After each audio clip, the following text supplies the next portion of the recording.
ને નાની ઘરે, મેં તો મારા નાની જોયાય નથી. એક વાત કે મને, તે કોઈ દિવસ તારા દાદીને જોયા છે? ના. કહી દઉં આને, એની દાદી ક્યાં છે એમ?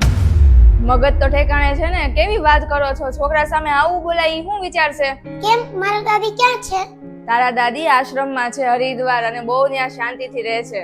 વેકેશનમાં આપણે જાશું અને દાદીને ત્યાંથી લેતા આવશું. હવે હું આને સ્કૂલે મૂકતો આવું અને ત્યાંથી ઓફિસે જતો રહીશ. ચાલો. હા, અરે કાંઈ વાંધો નહીં. હવે કાલે ઓફિસે આવું ને ત્યારે જોઈ લઈશું. હા.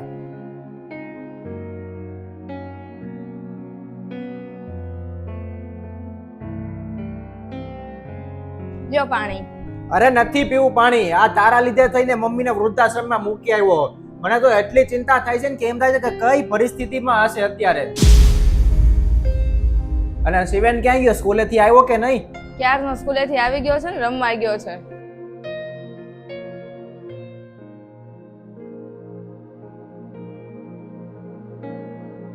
તમે હિચકે બેહો, હું તમારા માટે પાણી લઈને આવું.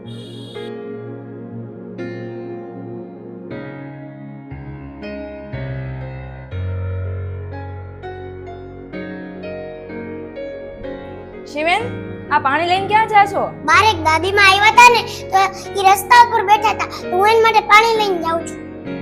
આ ક્યાં જાય છે મનીષા? શિવેન? અરે બાર કોઈક આવ્યું છે ને તો એને પાણી દેવા જાય છે.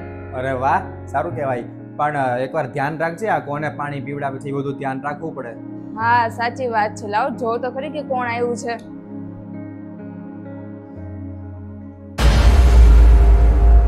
મમ્મી, તમે અહીંયા? તમે ઓળખો છો આને? અરે ઈ તારા નાની છે.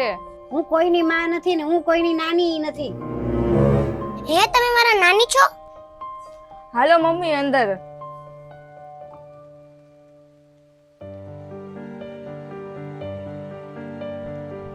અરે સાસુમાં તમારી આવી હાલત કોણે કરી? મમ્મી અહીંયા બેસી જાઓ. પણ તમારી આવી હાલત કરી કોણે? મને તો વિશ્વાસ જ નથી આવતો કે તમે આ પરિસ્થિતિમાં આવી ગયા. મમ્મી, કયો ને આવી હાલત કેવી રીતના થઈ તમારી? અરે જ્યારથી વહુ ઘરમાં આવી ને ત્યારથી બધું શરૂ થઈ ગયું. રોજ લડાઈ ઝઘડા, રોજ બધું એવું કંકાસ કર્યા જ કરે. અને તમને એટલા માટે ન કીધું કે તમને દુઃખ થાય એટલે ન કીધું ને મને મારો છોકરો ધક્કા મારીને કાઢી મૂકે એની કરતા ઈ પહેલા હું જ મારા ઘરમાંથી નીકળી ગઈ. અને ઘરમાંથી નીકળીને ક્યાં જાઉં? મારું તો કોઈ છે નહીં.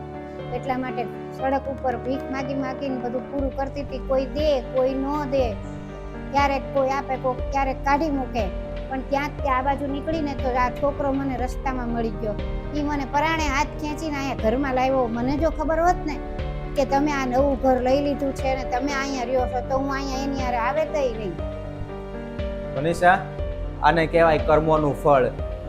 તે મારા મમ્મીને અહીંયાથી વૃદ્ધાશ્રમમાં મોકલી દીધા, કાઢીને ધક્કા મારીને અને કેટલું સંભળાવીને, અને એ જ વસ્તુ ગોળ ફરીને તારા મમ્મી પાસે અત્યારે આવ્યું છે. જોઈ લે તું કે તારા ભાભીએ તારા મમ્મીને તારી જેમ જ કર્યું અને તારી જેમ જ કાઢી મૂક્યા. જોયું ને મનીષા, આપણે જેવું કરીએ ને એવું જ ભોગવીએ. તે જે કર્યું એવું જ મારી હારે કર્યું. હું હવે જાઉં. સાસુમાં તમારે ક્યાંય જવાની જરૂર નથી. તમે અહીંયા જ રહ્યો. ભલે તમારા દીકરાએ વહુએ જે કર્યું એ, પણ હું તમારા દીકરા જેવો જ છું. હું તમને રાખીશ. હા ભાવિન, આપણે મમ્મીને તે હરિદ્વારથી લઈ આવીએ વૃદ્ધાશ્રમમાંથી. મેં બહુ ખોટું કર્યું, મેં એને મોકલી દીધા. હવે આવું નહીં થાય મારાથી.